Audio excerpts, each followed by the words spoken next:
Hello everyone. Welcome to UPSC memory meetings. నిన్న మన unemployment గురించి డిస్కస్ చేసుకున్నాం కదా. ఇవాళ టాపిక్ వచ్చేసి పువర్టీ.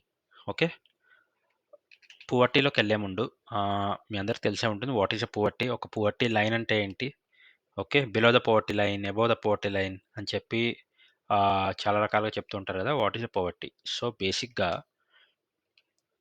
పువర్టీ అంటే ఆ, ఒక ఇమాజినరీ లైన్ అనుకుందాం. ఓకే, ఒక గ్రాఫ్ ఉంది కదా, ఒక గ్రాఫ్లో ఒక ఇమాజినరీ లైన్.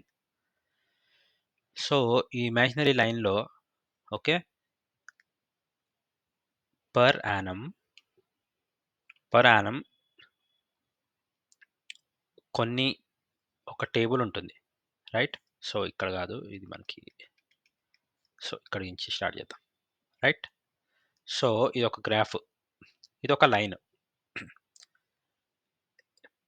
ఇక్కడ ఒక ఇండివిజువల్ ఒక పర్ యానం ప్లస్ ఒక టేబుల్. ఇదంతా జస్ట్ హైపోథెటికల్గా అర్థం అవడం చెప్తున్నా పోవర్టీ అంటే ఏంటని. అందులో income,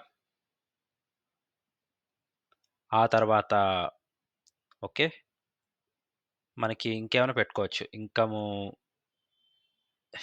shelter, okay, condition of living, food, okay, basic communities అన్నమాట ఇవన్నీ. ఫుడ్, షెల్టర్, ఇన్కము కదా, ఎడ్యుకేషన్,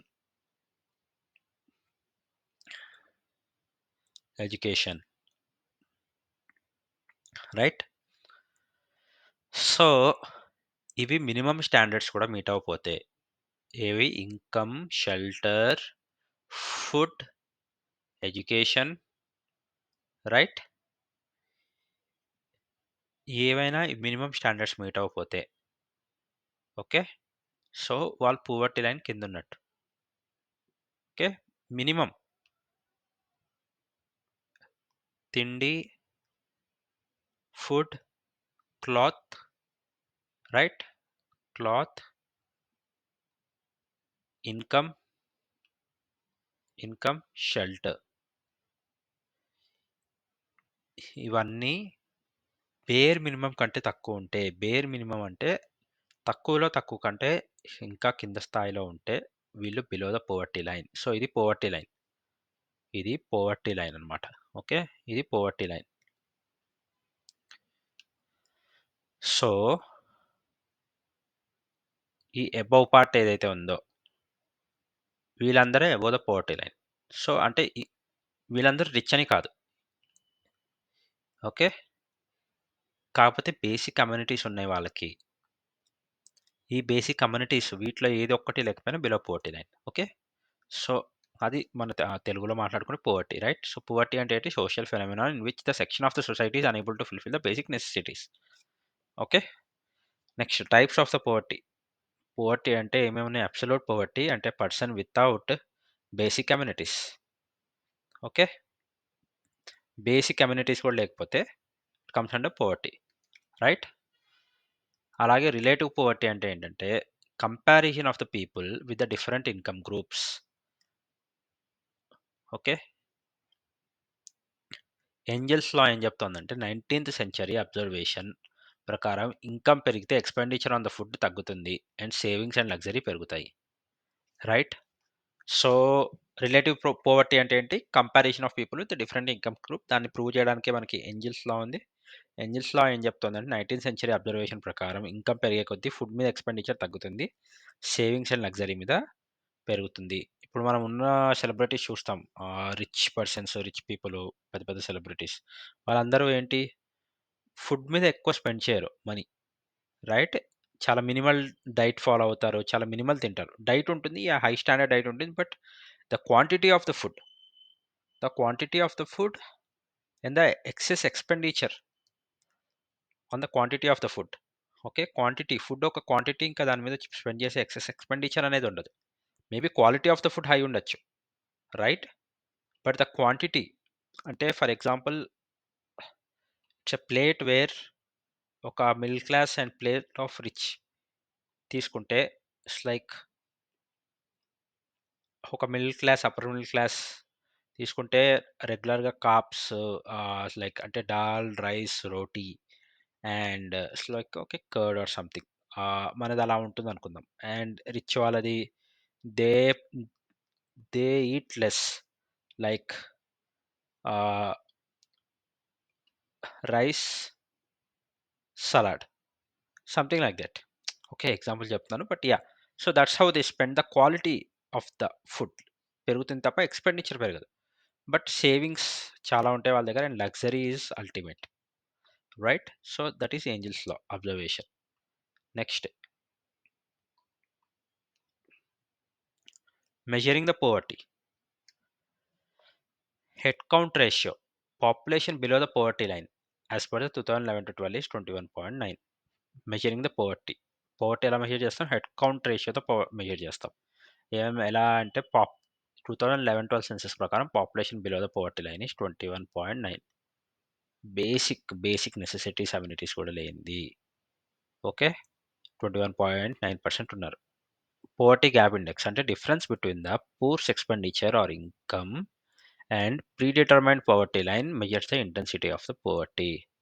పోవర్టీ గ్యాప్ ఇండెక్స్ ఏం చెప్తుందంటే difference between the poor's expenditure పేదవాడి ఖర్చు లేదా సంపాదన and predetermined poverty line measures the intensity of the poverty.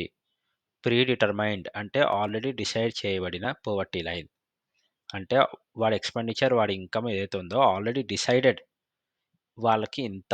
So, for example మళ్ళీ గ్రాఫ్ తీసుకుంటే దీనికి కిందే ఉంది అని చెప్పి మనం పోవర్టీని డిసైడ్ చేస్తాం గదా! ప్రీ డిటర్మైన్ పోవర్టీ లైన్ ఒకటుంది. దాని కిందే ఉంటుంది. వాళ్ళ ఎక్స్‌పెండిచర్ ఇంత, వాళ్ళ ఇన్‌కమ్ ఇంకా ఇంత అని చెప్పి మనం ఒక ప్రీ డిటర్మైన్డ్ పోవర్టీ లైన్‌తో డిఫరెన్షియేట్ చేస్తున్నాం మనం. తేడా చెప్తున్నాం. పోవర్టీ లైన్ బిలో ఎవరున్నారు లేదని. So, that is what it is. Measures the intensity of the poverty. ఈ లైన్ కింద ఎంతున్నారు? ఎంత పోవర్టీ ఉంది? ఈ లైన్ కిందకెళ్ళే కొద్దీ, కొద్దిగా వెళ్ళే కొద్దీ చాలా పోవర్టీ ఉందండి. లైన్ దగ్గరికి పోయే కొద్దీ కొద్దిగా పోవర్టీ తగ్గుతుంది. లైన్ దాటామంటే పోవర్టీ బయట నుంచి పోవర్టీ నుంచి బయటపడ్డామని. రైట్? సో, అదే చెప్తున్నారు. పోవర్టీ గ్యాప్ ఇండెక్స్ ఎలా తెలుస్తుందంటే ప్రీ డిటర్మైన్డ్ లైన్ బట్టి మెజర్ చేస్తాం. Square poverty gap index square poverty gap index is square of poverty gap index. Square poverty gap index అంటే square of poverty gap index అన్నమాట. Next estimation of poverty in India.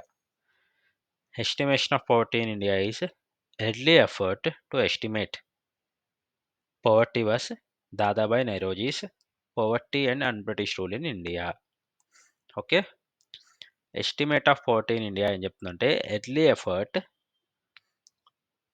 To estimate the poverty was Dadabhai Naoroji's poverty and British rule in India. అప్పట్లో okay. Poverty అనేది estimation వేయడానికి Dadabhai Naoroji poverty and un-British rule of India అని ఒక book ఉంది. ఆ book చదివితే మనకి అప్పట్లో పోవర్టీని తెలుసుకోవడానికి వాళ్ళు పెట్టిన ఎఫర్ట్స్, అప్పట్లో ఎంత పోవర్టీ ఉన్నదో తెలుస్తుందనమాట. Okay. Next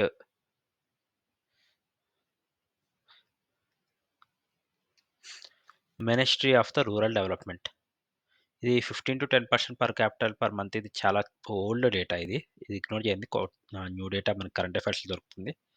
next ministry of the rural development conducts BPL below the poverty line అనే ఒక మెజరింగ్ ఇండెక్స్. ఓకే. ఫుల్‌గా రాయలేదు. ఒక మెజరింగ్ సర్వే తీసుకుంటారు. ఓకే. తీసుకొని దాన్ని ఇండెక్స్‌లా ప్రొడ్యూస్ చేస్తారు. Conducts below the poverty line. ఏ government? Ministry of the rural development government conduct చేస్తుంది survey. Post independence poverty is established in India by post independence తర్వాత poverty establish in India. So, um Dandekar and Parth 2250 calories per person minimum ఉండాలి అని చెప్పి decide చేశారు. Okay. Alagh committee ఏమో nutritional requirements decide చేశారు. అంటే బేసిక్‌గా ఇదంతా ఏంటంటే పోవర్టీని ఎలా పోవర్టీని ఎలా కాలిక్యులేట్ చేశారు. వేరే వేరే వాళ్ళు రకరకాలుగా పోవర్టీని ఎలా కాలిక్యులేట్ చేశారు. సో, అదే చెప్తుందిక్కడ. ఆహ్, అలక్ కమిటీ ఏమో న్యూట్రిషన్ రిక్వైర్మెంట్స్ చెక్ చేశారు. దండేకర్ అండ్ పార్థ్ ఏమో 2250 క్యాలరీస్ పర్ పర్సన్‌కి ఉండాలి పర్ డే అని చెప్పారు. ఓకే. లడఖ్వాలా కమిటీ ఏమో క్యాలరీ కన్జంప్షను అండ్ ఆ స్టేట్ స్పెసిఫిక్ బట్టి కూడా ఉంటుంది అని చెప్పి డిసైడ్ చేశారు. రంగనాథన్ కమిటీ ఏమో dismissed the Tendulkar committee. Okay. So, Tendulkar committee ఏంటంటే తర్వాత తెలుస్తుంది. టెండూల్కర్ కమిటీ ఏంటంటే పోవర్టీ లైన్ బాస్కెట్‌లో ఫుడ్, క్లోత్స్, షెల్టర్ ఎక్సెట్రా పెట్టారు. Used mixed reference period. So, different పీరియడ్స్‌లో ఫుడ్, క్లోత్, షెల్టర్ ఎంతెంత ఉన్నాయి వాళ్ళకి అనే దాన్ని బట్టి పోవర్టీని డిసైడ్ చేద్దాం అనుకున్నాడు. దాన్ని రంగనాథన్ కమిటీ డిస్మిస్ చేసింది. Next uniform resource period 93-94 30 days expenditure check చేశారు. మిక్స్డ్ రిఫరెన్స్ కింద ఎవరు ఇందాక టెండూల్కర్ కమిటీ చూసాం కదా! వాళ్ళు 93-94 30 డేస్ చెక్ చేశారు. Mixed reference uniform resource period కింద. మిక్స్డ్ రిఫరెన్స్ పీరియడ్ కిందేమో 99-2000 వరకు 30 డేస్ ఇంకా 1 ఇయర్ ఎక్స్‌పెండిచర్ చెక్ చేశారు. దాన్ని బట్టి పోవర్టీ ఇండెక్స్ అనేది కంక్లూజన్‌కి తీసుకొచ్చారనమాట. సో, కాజెస్ ఆఫ్ పోవర్టీ ఏంటది? Colonial rule obviously. Social system yeah! Right. Social system, colonial rule. So, నేను స్పెషల్‌గా చెప్పాల్సిన అవసరం లేదు వీటికి. కలోనియల్ రూల్ అంటే ఏంటి? సోషల్ సిస్టమ్ అంటే ఏంటి? రైట్. ఆహ్, బట్ చెప్పాలి అంటే కలోనియల్ అంటే బ్రిటిష్ రూల్, సోషల్ సిస్టమ్ అంటే క్యాస్ట్ అనుకోండి, రిజర్వేషన్ అనుకోండి ఎక్సెట్రా చాలా సెన్సెస్ ఉంటాయి. Right. Next over Reliance on the agriculture. Only agriculture మీద డిపెండ్ అవ్వడం ఆ రోజుల్లో. ఓకే. ఇప్పుడు మారింది. But over dependency on agriculture. Okay. And population పెరగటం వల్ల అన్‌ఎంప్లాయ్‌మెంట్ పెరుగుతుంది గదా! సో, ఆబ్వియస్‌గా ఇక్కడ కూడా వచ్చింది unemployment. Right. Next human development గురించి doctor Mahbub ul Haq, professor Amartya Sen worked on the human development reports మీద వర్క్ చేశారు.